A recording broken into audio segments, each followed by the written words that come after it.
But what I'm interested in from the psychology and the music background is let's take it the next level. And are there things about the components of music? Is there like certain chord progressions or harmonies or rhythms or things like that that can make us feel different, change our psychology, change our health? And no one's really done that before, the way I'm thinking about it. So I don't know what I'd call it, but that's the purpose. Welcome to episode 144 of the Bass Shed Podcast. My name is Ryan Roberts.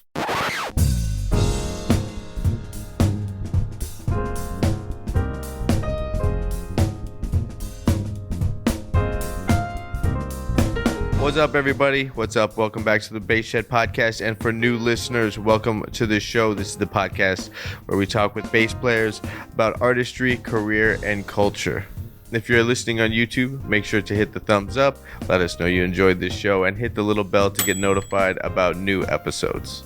On episode 144 is Dr. Sean Young. This episode is going to hit a little different. This episode, it's going to run a cross-section between psychology, culture, and technology. Sean Young is a research professor at UC Irvine. He's a lifelong bass player, and his work explores how music affects human behavior, perception, and even physical pain. We're going to talk about jazz, reggae, improvisation, and ethnomusicology. It's going to be a wide-ranging conversation that basically explores the idea of what does music actually do for us as humans.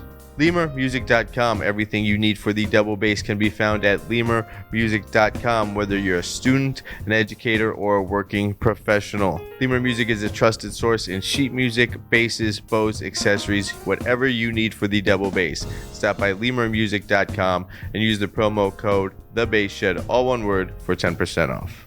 All right, bass players, if you really want to dig in to how to create bass lines that support the song, you got to check out Jerry Jamont, 15 Timeless Bass Lines. This is a transcription book that Jerry and I put together. Every transcription was approved by Mr. Jamont himself. Inside, we break down 15 of his iconic bass lines, and we focus on feel, placement, note choice, everything that went into making these bass lines so iconic. Stop by thebassshedacademy.org and you can get your ebook or physical copy. Jerry Jamont, 15 Timeless Bass Lines.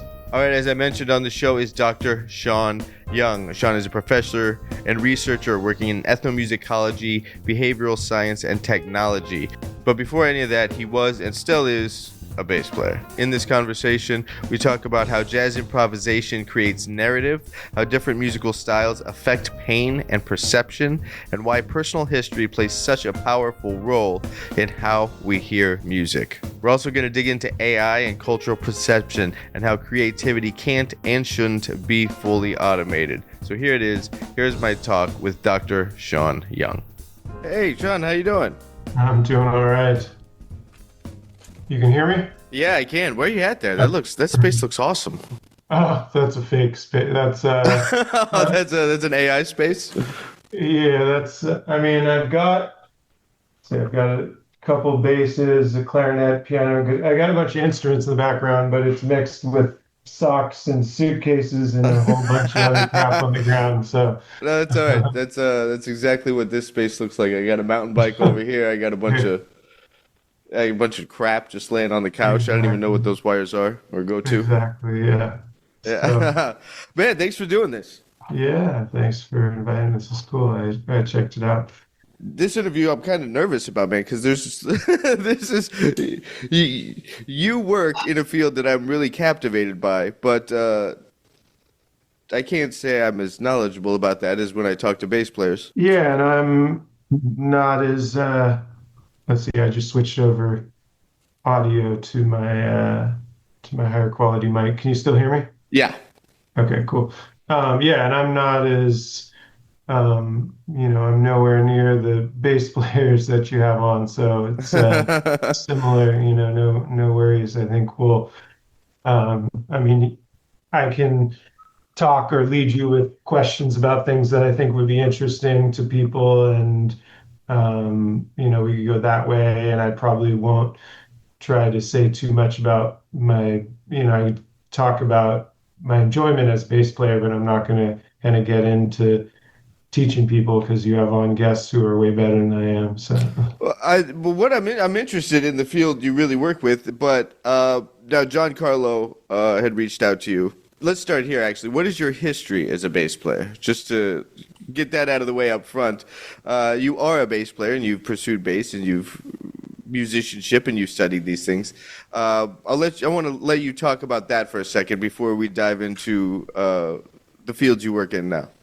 Sure, yeah. I mean, I started off as a bit just, I think it was, yes, just a love for Red Hot Chili Peppers that got me into um, playing bass more seriously, I think.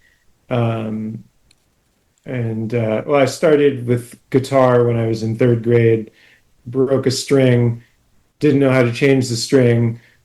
My brother, who was 4 years older, he then took the guitar and started playing, and he became a guitarist. And a few years later, I wanted to get to play. I picked up a bass so we could play together. And then went to college, studied ethnomusicology, music from around the world, where I auditioned on bass, but you play a bunch of instruments. You train on a bunch of instruments, but bass was, I was playing in bands for a while and worked. I did internship doing A&R and worked in the music industry. So kept, and then took some jazz classes um, and then kept playing in bands um, until probably having kids, where then the band stuff fell apart. I just would play guitar, ukulele to them. But then this year, now from doing research, I've started getting back into playing bass. So, yeah. Nice. And then did I understand this right when John Carlo told me about booking this interview? Uh, you were the original bassist for Limp Bizkit? No, no, no, no, No? Okay. That is inaccurate information. no, Okay. no, no, All right, all right. Because he's like, yo, man, like, there's this guy. He was like the original guy for Limp Bizkit. I'm like, huh, that's interesting. no, definitely not. No, Okay. I had, I mean, I played with, um, I played with some people who were, went on and like the guys from, they were Zero before they were Linkin Park. Okay. Played with them and I some pop punk bands, but not. I just played with them like a few times for fun, or with the guys from Zero. They had wanted me to audition for them. No, maybe that's what he's talking about. Um, I had auditioned for them, and then they said they needed me to drop playing with my brother. We were in a band, and I said I could do both. And they said no, they were really And serious. that's And that's the normal musician response. Like, I can do it all the time. Don't say no to yeah, anybody. I'm like, I can't drop out of playing with my brother. I've been doing Right. this for years, but I can dedicate full time. And they're like, no, we need someone who's just going to do this. And then lost contact for, a few years. And then they turned to Linkin Park. And then, yeah, Okay. but not, I wasn't an original bass player. They were just, I put, Okay. And to not misquote John Carlo, it was Linkin Park and not Limp Bizkit. That's okay. on me. That's on me. Um, so you're studying ethnomusicology. Now, what does for the person that maybe knows the term but doesn't really know the definition, what is ethnomusicology? And are we recording now or this is Yeah, just, no, we've been going and all. oh, we've been, okay. Yeah, yeah, Uh, didn't know how, okay. yeah. It's Um, all pretty loose to just see what cool. happens and fix Cool. it in All right. post. Yeah. Um, so ethnomusicology, and I'll probably get this wrong if some UCLA people will come back and be like, no, the ethnomusicology. I mean, simply the way I tell people, it's the study of music from around the world, but for them, it's kind of a mix of music from around the world, but also cultures of music and how music influences people's culture and culture influences music. Sure. Like a mix of it's like musicology around the world and the sociology of music. So we had theory, music theory. We had um, musical cultures of the world where we learn about different countries and their music and what it's like, what they're playing. And our midterms or final our tests would be they'd play us some music and we'd have to oh, that's a cavaquinho, oh, that's you'd identify the instruments and the background behind it and the history and story. And Kind of similar to sommelier.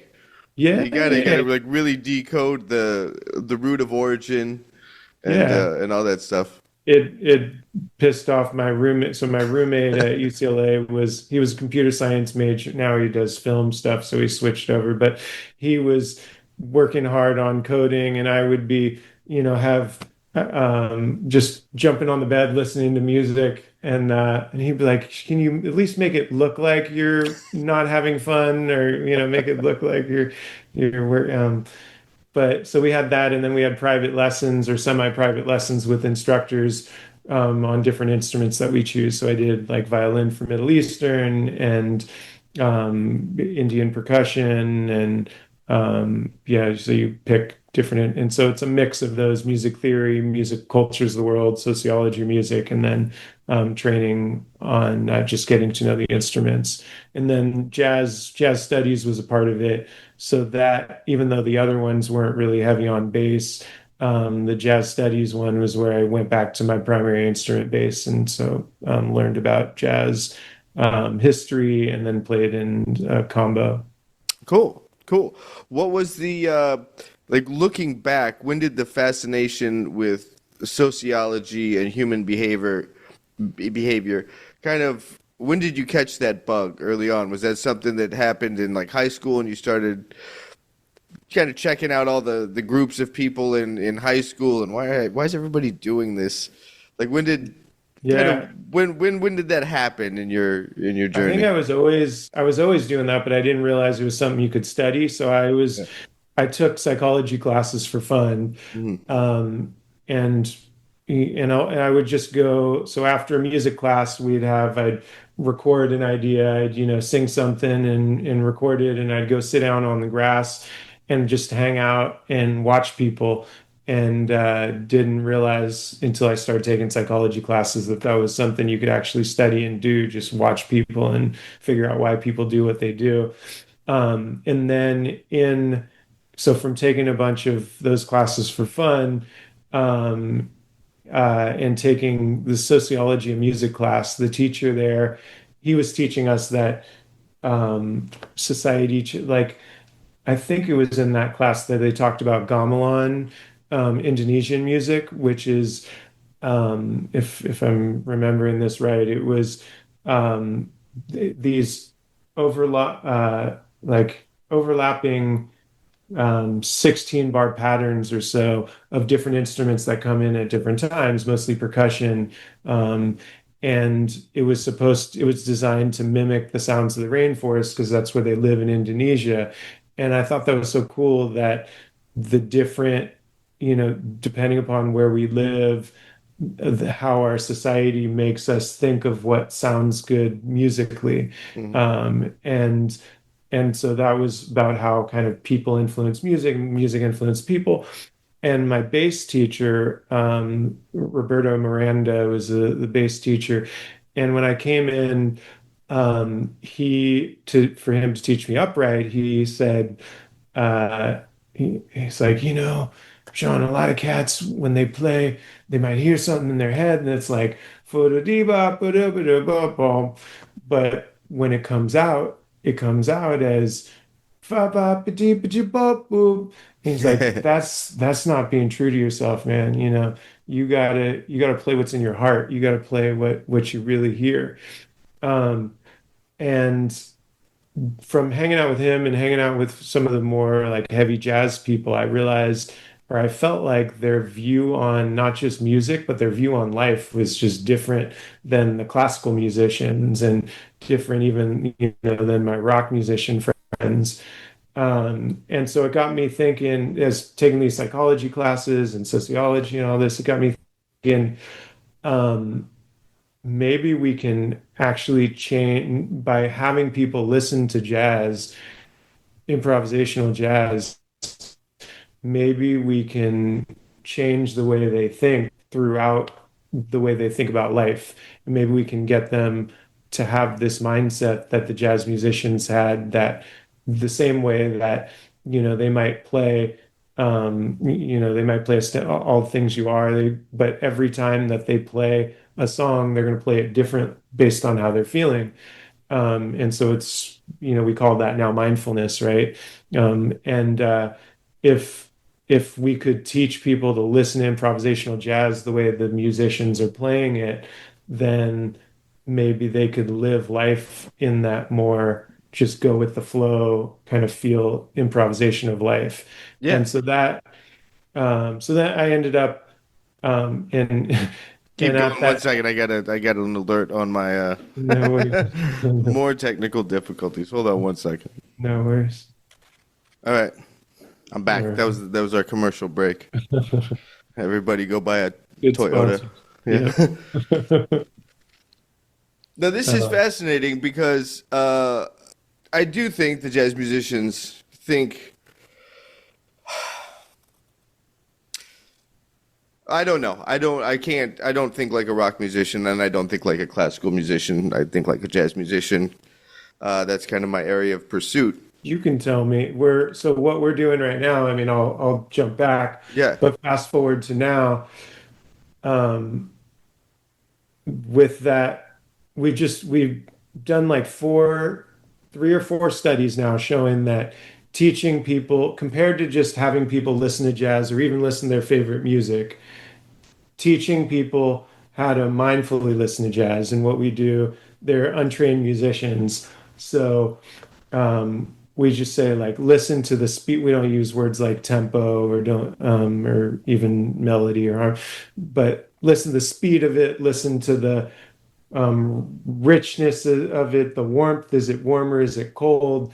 Try to follow the walking bass line, play little tricks with them of, try to listen to the melody of the main instrument that's playing the soul.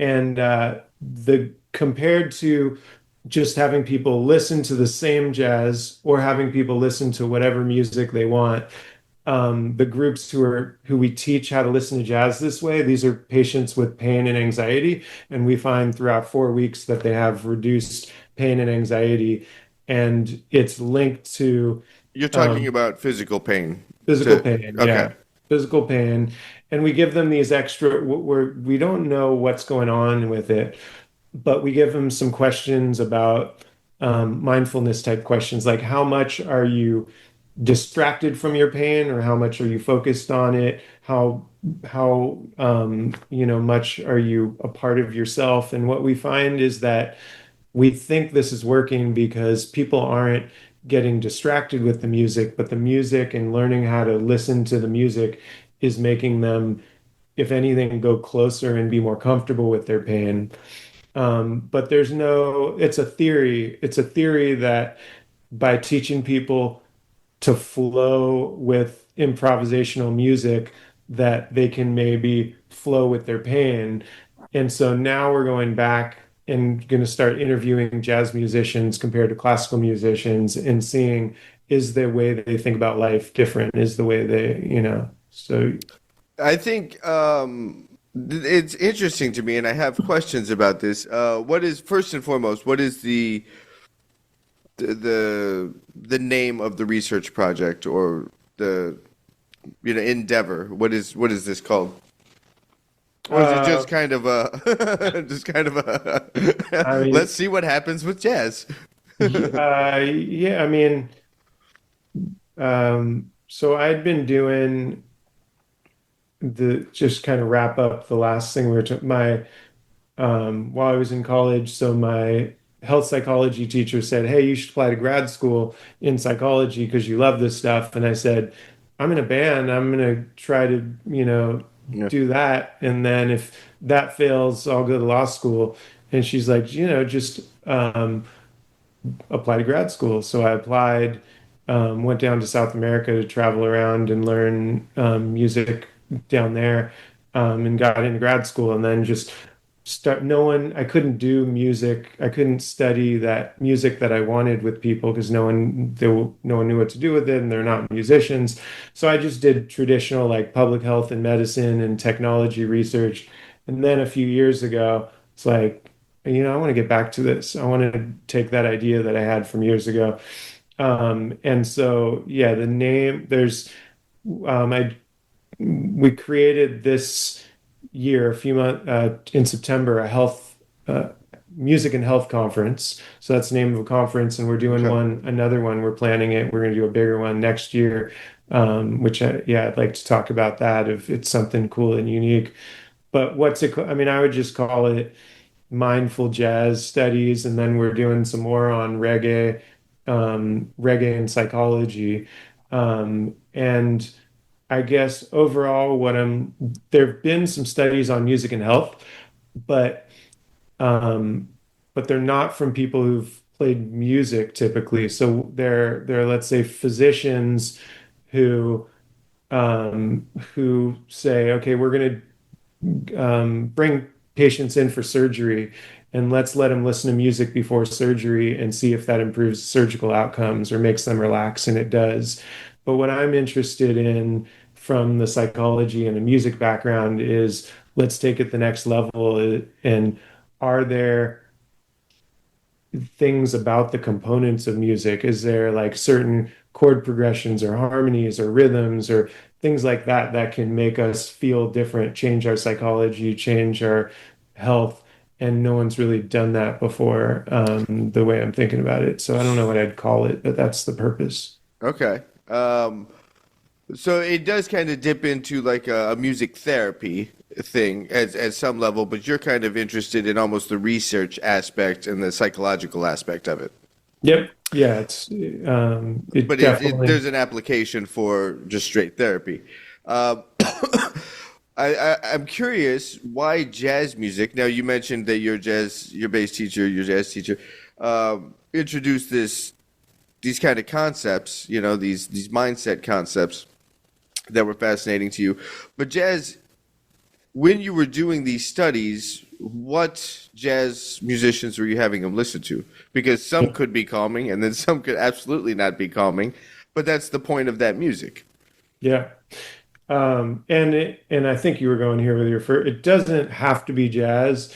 The idea was improvisational music. So it could Mm-hmm. be, more modern classical music. There's a Sure. blend of classical and jazz, right? Um, but like Oscar Peterson coming from a Okay. classical back, but I focused on jazz because it's more likely to be improvisational. Yeah, And the it's idea it's there is, yeah, the idea behind it was, um, can we teach people to follow the improvisation, like not get distracted or not think about can we keep them to follow that? And if they do, then maybe they can stop negative thoughts from coming into their head. They can stop the pain because they can realize my brain can just follow this, you know, yeah, the narrative of follow the solo. narrative. Yeah. Yeah. So, And that's um, also, I think, just as much on the improviser as it is the listener, making sure that the improviser is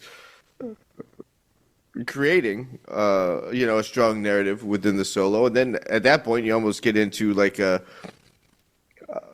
periods within jazz, where like, okay, a bebop doesn't have the same type of narrative that like post bop or hard bop would, or even more modern music and modern jazz musicians now that are getting more into a storytelling element instead of just burning through changes at 300 beats per minute.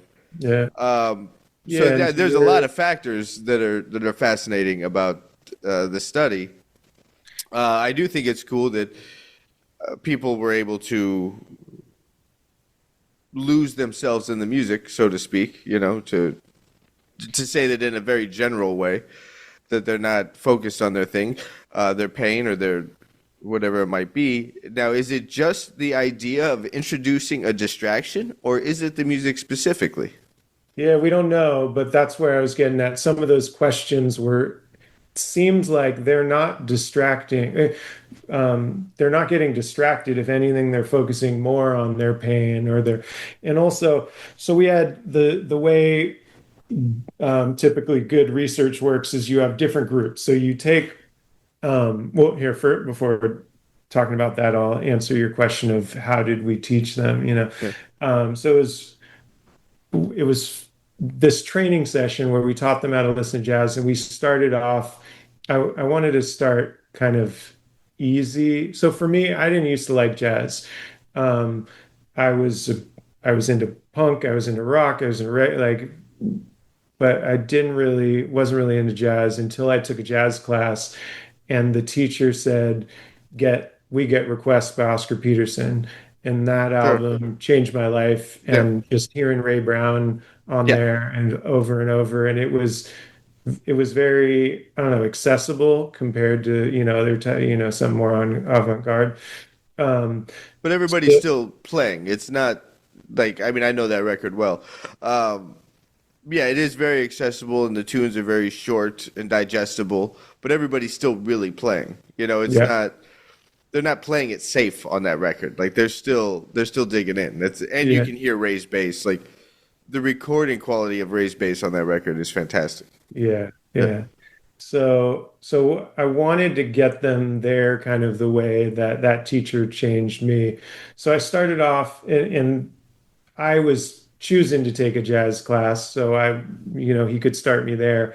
But these were people who didn't know anything about jazz. They didn't have a jazz background. So I started them off with I can't remember the name of the group. There's a group that does that, like, jazzes up pop songs. You probably know who I'm talking Oh, about. postmodern Yeah. jukebox? Yeah, Yeah. yeah, yeah, exactly. So I took their Flowers, Miley Cyrus. That Hmm. was one of the ones. And then Happy Birthday, I think Wynton Marsalis was playing. So just things that they already knew Sure. to start, and then train them on that, and then moved. So the first week were kind of like more familiar, more comfortable, like Girl from Ipanema. Hmm. Um, and then getting a little bit more out there. So they were listening to Coltrane more by the end, Okay. and things that were a little more, avant-garde out there. Sure. Yeah, yeah. Um, Yeah, yeah, there's so many jazz musician jokes there about if Coltrane made the pain go away or increased it. Who knows? That's a lot to digest on some of those records. yeah. So you were asking, were people distracted by music? Like, is it Yes. just about distraction? So when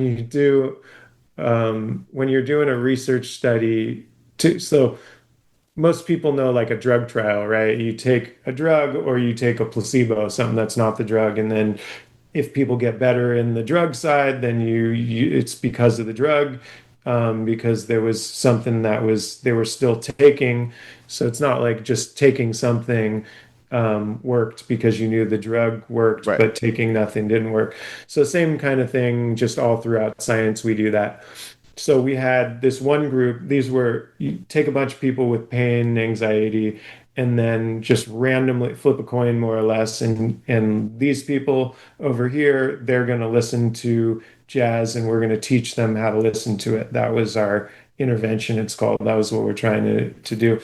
Then another group, flip a coin, and they just randomly, we're going to play you the exact same jazz, but we're not going to teach you how to listen to it. Hmm. And then another group over here, tell us what you like Taylor Swift, we'll give you, that music, we'll give you pop. And so different groups like that. And we found that the group that we trained to listen to jazz, focus on it mindfully, they had reduced pain more than the other groups. And so with the other groups, people could still be distracted, especially listening to whatever music they want. That could be distracting. Sure. But it wasn't just listening to music or just have a distraction. It was the way that we taught them to listen to it, we think. So um, to focus on the music. And um, as a bass, the joke is always like, um, everyone's quiet, and then the bass solos when everyone starts talking, sharing. Right. Right. Yeah. Yeah. Yeah. Yeah. Um, Of course. so part of that for me, I had weekly games for them to play, and one of the games was follow the walking bass line. Like, Yeah. can you hear the bass so that hopefully in the future, if Yeah. they went to shows, they'd listen and appreciate the bass player. Was there a controlled environment on the background of the patients, or the how are we referring to the people in the study? Are they patients? Patients fine. Patients. Okay. Yeah, participants is normally, Participants. but We'll go with patient, participants. That sounds yeah. less clinical. So were the participants all kind of a specific age or cultural background or gender affiliation, or was there any kind of, was that controlled in any way, or was it just kind of whoever's around, let's see? Because I do think there's almost like I can't think of a better word, but almost like maybe a predestination or already a conditioning for being interested in perceiving improvised music, depending Yeah. on where you come from. If you come from maybe a big city, okay, a big city has a lot more energy, and so like Mm. relating to music that has a lot more energy. Whereas if you come from a rural place, well, then I'm not going to really understand this music that is reflecting a city. And so here, your music ethnomusicology background might be put into These are place. good questions, by the way. This is like real, it's called study design, real scientific Oh, okay. um, study design of that you got to think about before you do a study. So yeah, the idea we took people who are 18 and over, um, didn't have they said they hadn't had much experience with jazz, they hadn't had much experience with mindfulness meditation.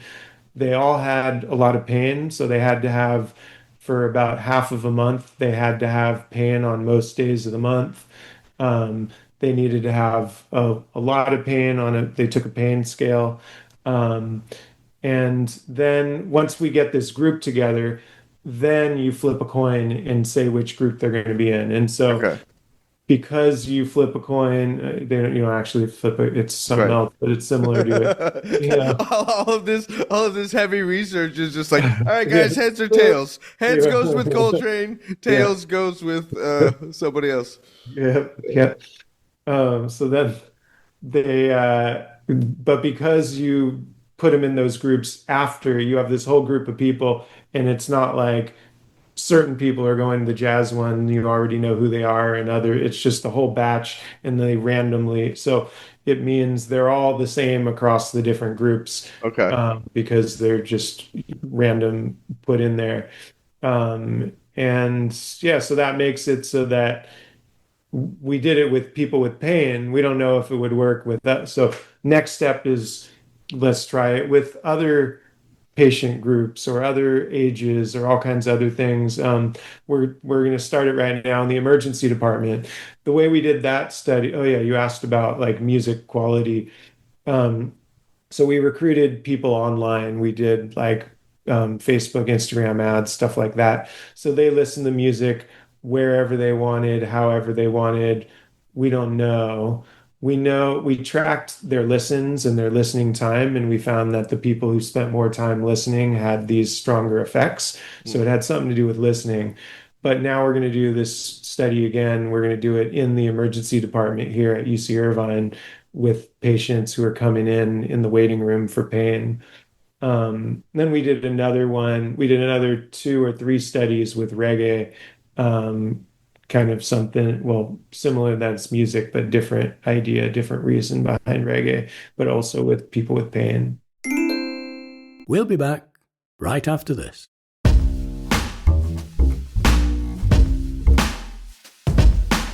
All right, folks, quick break to tell you about the Woodshed bass, a vintage-inspired instrument built for modern players. The Woodshed bass is about clarity, feel, and musicality. This bass is designed to sit right in the mix where you're supporting the band or stepping forward with intention. If you believe tone starts with thoughtful design and real musical values, stop by thebasshed.com and check out the Woodshed bass. All right, folks, another product I got to tell you about is the Craft Geek Capsule Music Stand. This thing is lightweight, compact, and rock solid. It was an upgrade to the rig I didn't even know I needed. This music stand is fantastic. So stop by thebasshed.com, check it out, use the promo code SHED15 and get your Craft Geek capsule music stand today. If you're enjoying this conversation, head over to thebasshed.com. You'll find all the podcast archives. You'll find some podcast extras, lessons, transcriptions, listening room where we do some deep dives on records, some mindset things that all musicians, specifically bassists, should be aware of, and how to kind of train your mind as a musician. There's all kinds of stuff over there. Check it out, thebasshed.com. Excellent, sir. Why reggae? Yeah, the reggae one. Well, first of all, for me, if I put on reggae, I just chill. I just like Yeah, I mean instantly. it kind of has a very meditative, vampy Yeah, quality to it with moderate tempos, nothing that's really going to spike the blood pressure. It's meant to do that, and I feel like all the musicians that were performing that music were relaxed. yeah, right, So right. that comes out in the music. I don't Um, know how much is a. I haven't talked to other bass player. Maybe this is a bass player thing. For me, the reggae part, I think, is as a bass player. I used to have um a bit, what was it? I had like a big refrigerator cabinet amp, and I would play reggae and just feel yeah, like yeah. feeling and Just so steady pulse, big round just notes, like yeah, it's hypnotic. yeah, Yeah, exactly. So Um, but so the idea of this study though was not that everyone's going to experience reggae that way. It was more getting in the psychology of it.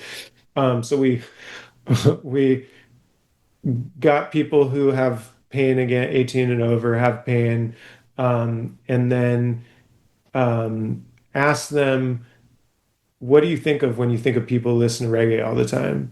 Like, do you have stereotypes about them? Do you have views about them? Um, and they tell us, some would say, oh, I think of stoners, or I think of someone laying on the beach, or Rastafarian, and we said, there's actually, people normally think of stereotypes as something bad, but it can be good too. By you can use stereotype like the Mozart effect, which is kind of questionable, but people think that by listening to classical music, it'll make them smarter, and sure. so you can take stereotypes and so we said the stereotypes are that people who listen to reggae, people who listen to reggae every day are just relaxed. They don't care about, they're not high stress. If they're experiencing pain, it's not a big problem. And if you listen to this music every day, you also can be relaxed and not, care as much. And that was the intervention again. That was what we were trying to change, telling people that if you listen to this, you can become like those relaxed people who listen to reggae who are carefree.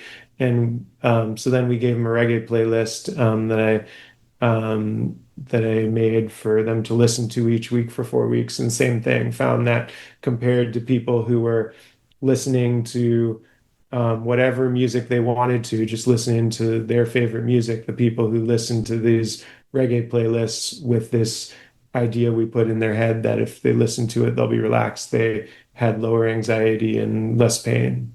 Now, if you take the outcomes from the jazz study and the outcome from the reggae study, was there a significant spike in the reggae study? Excuse me, because there also there's lyrics in reggae versus specifically the Oscar Peterson record. um, and then, let's say, One Love by Bob Marley is on repetition.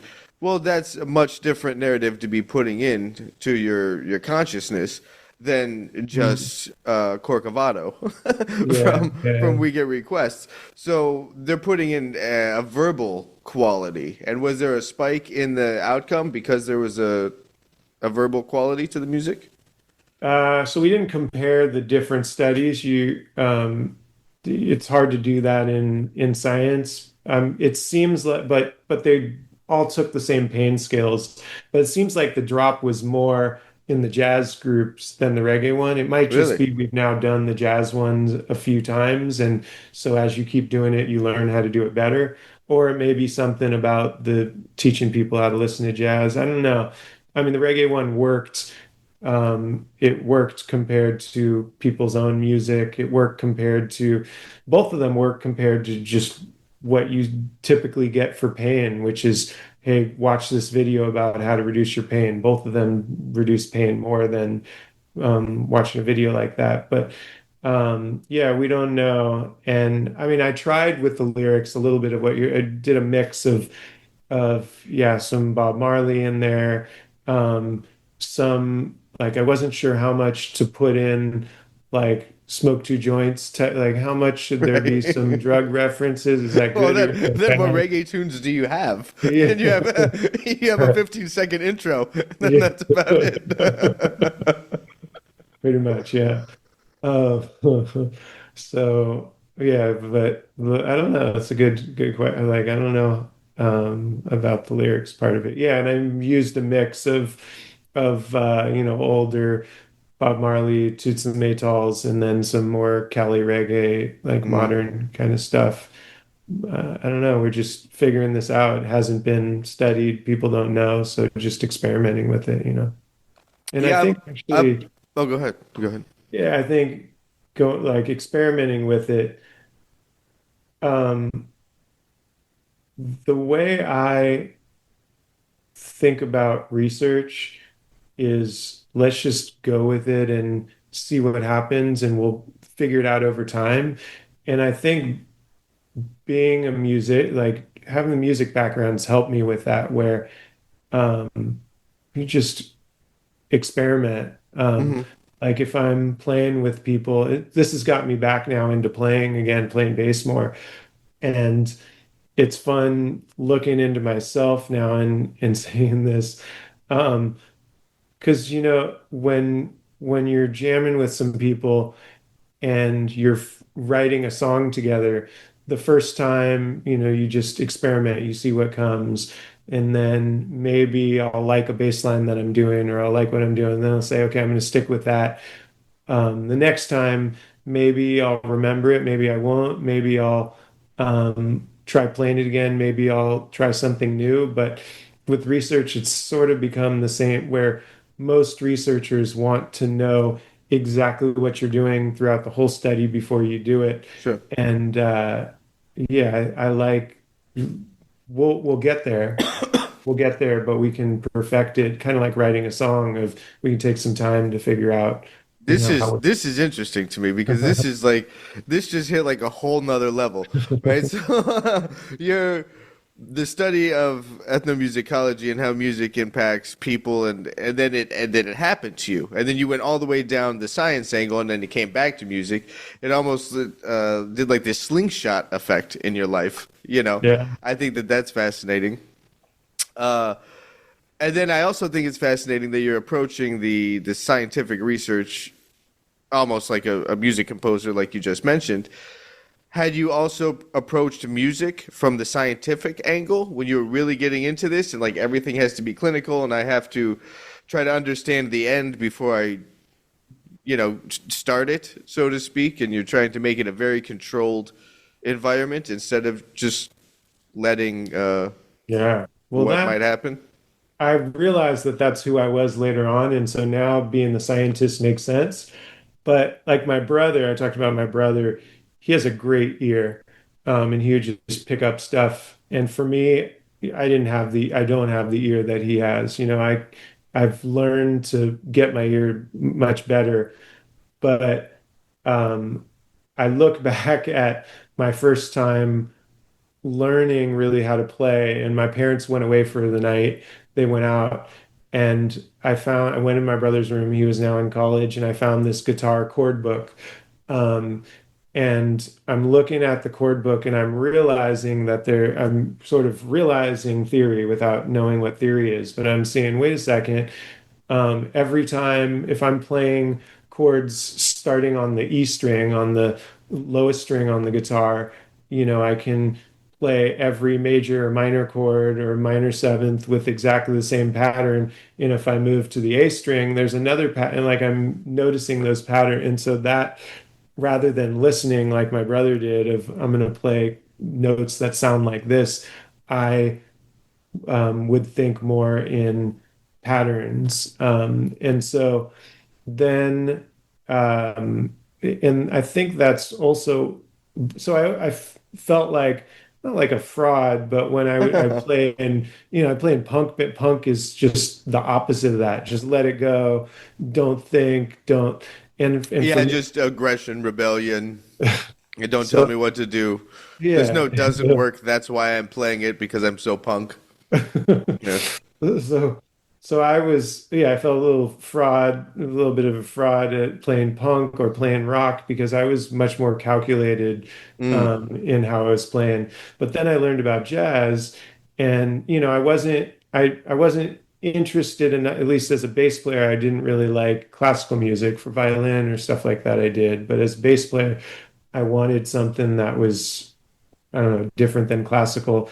So it wasn't until learning jazz where I was like, these are not only my people, but my people at an extreme. Like they can both know in a lot of detail, they can be super calculated, but then they can just let it go. hmm And so that's, yeah, definitely as a music, and I like the blend of both of those. And I guess with since I've now done science long enough, I've kind of have that. I can't play jazz, but I can do science like with the calculated and creativity part of the way the jazz musicians I looked up to play.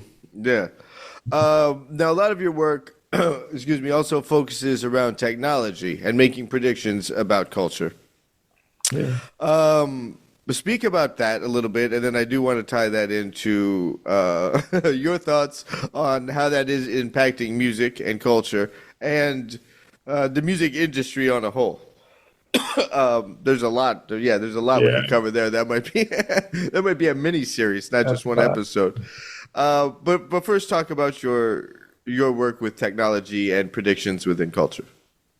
Yeah, so while I was in so I went to grad school in psychology and just kept playing music on the side for fun, but kind of abandoned everything with music, or as a career at least, and studied and did psychology and worked in technology, and all kinds of things. I was working at, I accidentally found myself in a job at NASA, Ames Research Center, where I was making games for astronauts in virtual reality.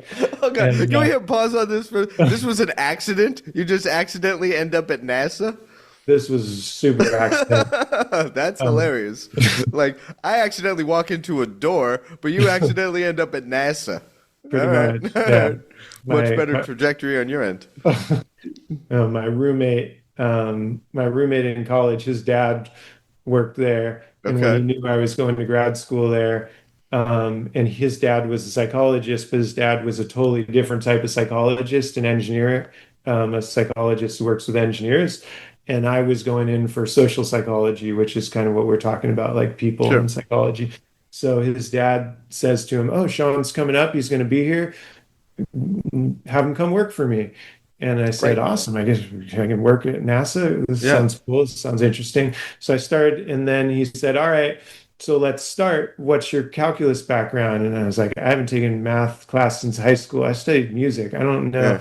Okay, what's your engineering? I've never taken an engineering class. I don't know. So he hired me by accident, thinking I was like him. And then, Love then it. I had to Love it. spend the summer, not had to, I mean, I got to spend the summer then just like learning a whole bunch of new shit that Yeah. was awesome and really exciting. And so that got me, and I was in Silicon Valley where technology was just blowing up. And so learned a lot and had friends building startups that overnight like became big success. What year are This we was talking? 2000, 2002 to 2008. Ooh, oh man. Yeah. Okay. You're Yeah. that's the ground floor of like when Yeah. everything's right about to blow up with social media.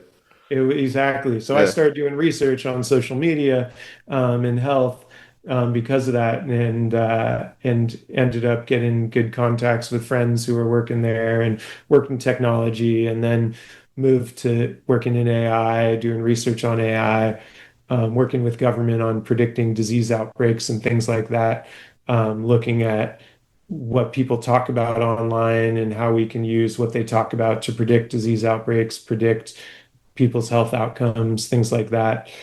And then, yeah, and then started maybe a few years back, um, had a conversation with a friend. So he was an engineer in grad school with me, um, and he went to work for Dolby, and then what was it? Not Soundhound, I think. So he then did kind of like some of the infrastructure and signal processing for those around audio, and we started talking about what can we do with AI, um, and um, and I wanted to take this research, like I was saying, these most of the studies that had been done on health are just like listen to your favorite music and see what it does.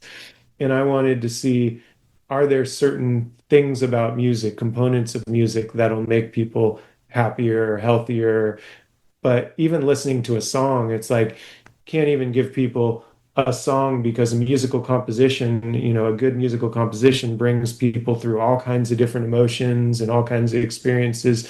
So even within one song, how do you isolate what will make someone feel a certain way or act a certain way? And so he said, why don't you look back at, remember, Pandora had the Music Genome Project where it's like million different songs that were tagged on different categories, if you know this or remember Hmm. this. Remember, like, Vaguely, yeah. I yeah, was never really deep on the Pandora thing, but okay, yeah. So they had, it would be like, if you like Oscar Peterson right. because it has classical type vibe, it's got a walking it would categorize things like that. And so that's sort of started leading to the AI and what we're thinking now of, can we use AI to identify music not by genre? Because normally, everyone thinks of music by the genre that you listen to, but there's so much blending across genres. So now we're starting to look at, can AI be used to classify music in different ways? Like specifically, can it be used to classify music that'll make you feel certain ways, make you feel happy, make you feel excited, make you healthier, certain things about healthier, like can we strap on? We're doing some brain studies right now with patients. These are patients with epilepsy, just because they have epilepsy, and you try to figure out where the epilepsy is happening in the brain. These people sit for a week with electrodes, sensors all throughout their brain, which normally, you can't get inside people's brains like that. But we're now working with these patients with, for a week, sensors all throughout their brain and playing them different sounds and different types of music to try to see like what's happening in the brain when you hear different sounds and music. How do people learn sound and music? How do they recognize it? With a ultimate goal of, are there certain sounds or components of music that can make people healthier in different ways? That's interesting. That's really interesting. Um, yeah, I thought of a couple things as you were saying. One of them is to acknowledge music and group music by mood. Um, what percentage do you think of like you play one piece of music, and this piece of music, let's go back to you know the Oscar Peterson record, Days of Wine and Roses. You play it off, we get requests. For 100 people, 80% of them they feel good about that. Really lively two feel up front. Like yeah. Yeah, Then it yeah, locks into four, super swinging. at a good tempo. That's gonna make people feel like happy and good and some. But what do you think the margin of people coming into it like, well, my dad used to listen to that record when he beat me. Like Yeah, just personal trauma right. that is associated with types of music or things that sound similar that's Yeah, just stored in the individual somewhere. yeah. Um, yes, good question. I don't know. So I went with some of my graduate students, and I said, who wants to start a group together on music and health? Mm. Okay, so we got this group together. It was like five or six of us to start. We went to the top floor of our building. We hung out outside and we started talking. And I think the first question I asked is, okay, can we come up with a consensus on what music that we like? We all like the same. Can we find a music that makes us all feel good? And I Nice. said, What I'll was it? start with me. Nice. Yeah, I said, I'll start with me, reggae. I gave the example with reggae. Next person went. Um, and she's she said, well, for me, heavy metal just like lets me get my energy out. Okay. And Just and really like so unpack some things you need to. Yeah. Okay. yeah. And I was like, this isn't going the way I thought. We're not reaching a consensus Yeah. here. And Yeah. then Yeah. and We then just went from Peter um Tosh to Pantera real quick. yeah. Yeah. Like, how are we going to unite on something? And then a fire alarm went off. We're outside the top of the building. Fire alarm went off, and I continue. Okay, let's just ignore it. Keep on going. It's on a different building, but just Yeah. eh, and I said, okay, can we at least agree on that is super annoying, that sound that we're trying to, and one of the students, she said, well, actually in Iran, we had a sound like that and it was comfort. It reminds me of something. I'm like, oh Right. no. Yeah. So, so Yeah. yeah, I Everybody don't coming know. in with their background, it makes it almost impossible Yeah. to, So, which I think is, on a whole, one of the beautiful things about it all is that it is such an individual experience for everybody and that it can't be truly turned into any kind of algorithm. well, Uh, that's because that going, honestly, I think, can get dangerous. Like you falling into the wrong hands. That's very easy to manipulate people. And how music has been used for propaganda throughout world history, and like it's heavy. well, and this goes back to like the science or the music question that you had. So when I was in college, I was really excited that I was going to apply to grad school in psychology with this idea around music. And I went to that sociology of music teacher and told him my idea about jazz as an intervention to improve people's health. And he said, music is not science. You observe it, you experience it, you listen to it. You don't turn it into an intervention. And so and there was no one for me to do it with, so I just put it on hold. But yeah, I get that I'm trying to figure out what is the science. Um, I think there is a science, and especially now with AI can figure out all kinds of patterns that we don't have the ability to understand. Um, there's always, yeah, people can use things in a bad way. They can use it in a good, like, medicine, drugs you can use for things that are good for people or for bad for people. Sure. But, my hope is that we'll get somewhere and people will be able to use it for something for good. Man, thanks again. Yeah, let me know about any news coming up about the future conference. Okay. Yeah. Yeah, I would love to Yeah. Yeah. support that Just a however I can, or get word out about that however That I would can, be whatever. that'd be perfect. Yeah, quick, just plug your info on that. Yeah, So this, like I said, the studies and work that's been done has been scientists saying, here, listen to this type of music and see what effect it has on health. For this conference, I wanted musicians to be part of the conversation. And so we had not just scientists presenting it. We opened up with, we had a trio, then there was a sound bath performance. Then there was some researchers talking about it. Then there was some jazz musicians playing. So we wanted a mix of like, here's my skill, my performance or my research, whatever it is, present it to the audience. And then in the afternoon, we got together of like, how can we work together? How can we get musicians as consultants for scientists on research projects and things like that in the future? So that's what we're going to, and it was, we planned it in 2 months and, just threw it together really quickly. And in 9 days of just word of mouth, it sold out. I've usually Wow. with conferences, we won't charge anything for it. It's a health conference, but whenever I talk to people about music, it's always in doing music research, it's always easy to connect with people. So I thought, let me just test out how much interest there is. This time I'm going to charge for the conference. And it sold out, and people were coming in every day afterward. There are no tickets left. Is there any way we can get a ticket? We had people who drove up like an hour that morning, hoping to just be let into it, Oh my gosh. knowing it was sold out. Where was it held at? Like, what was It the was capacity of the venue? well, the capacity was bigger. It was at UCLA, but Yeah.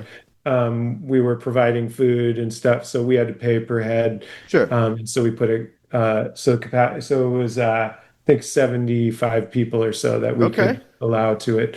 But so because of that, I thought it was just a one-time thing, but we're going to do it again next year. This Amazing. time, going to make it like a multi-day conference. Now we're going to have months to plan it out. So definitely, I'll keep you in the loop. And Is that going to be um, at UCLA again? maybe in Irvine this time. I don't know. We'll see. We're Yeah, because figuring. what's that theater that's I believe is on the Royce, probably. well, that one's Royce. at UCLA. I was thinking about the one on the Irvine campus. There's Oh, that okay. theater right there. Barkley. Yes. I think Yeah. it's that one. Yeah, Yeah. yeah. Yeah. Yeah, it's Yeah. a really nice room. It's nice. It's a good spot. But yeah, I'll definitely keep you in the loop. Thanks for reminding me and bringing that. Yeah, thanks for having me. It was fun. And yeah, we'll stay in touch and Yeah, man, and I'll absolutely. And if check there's things any out. new news or you got some new research findings or you want some more participants for events, let me know. All For this work is sure. really Yeah. fascinating to me. I'm in. I'm in. However I can support, I'd love to. Awesome. Appreciate it.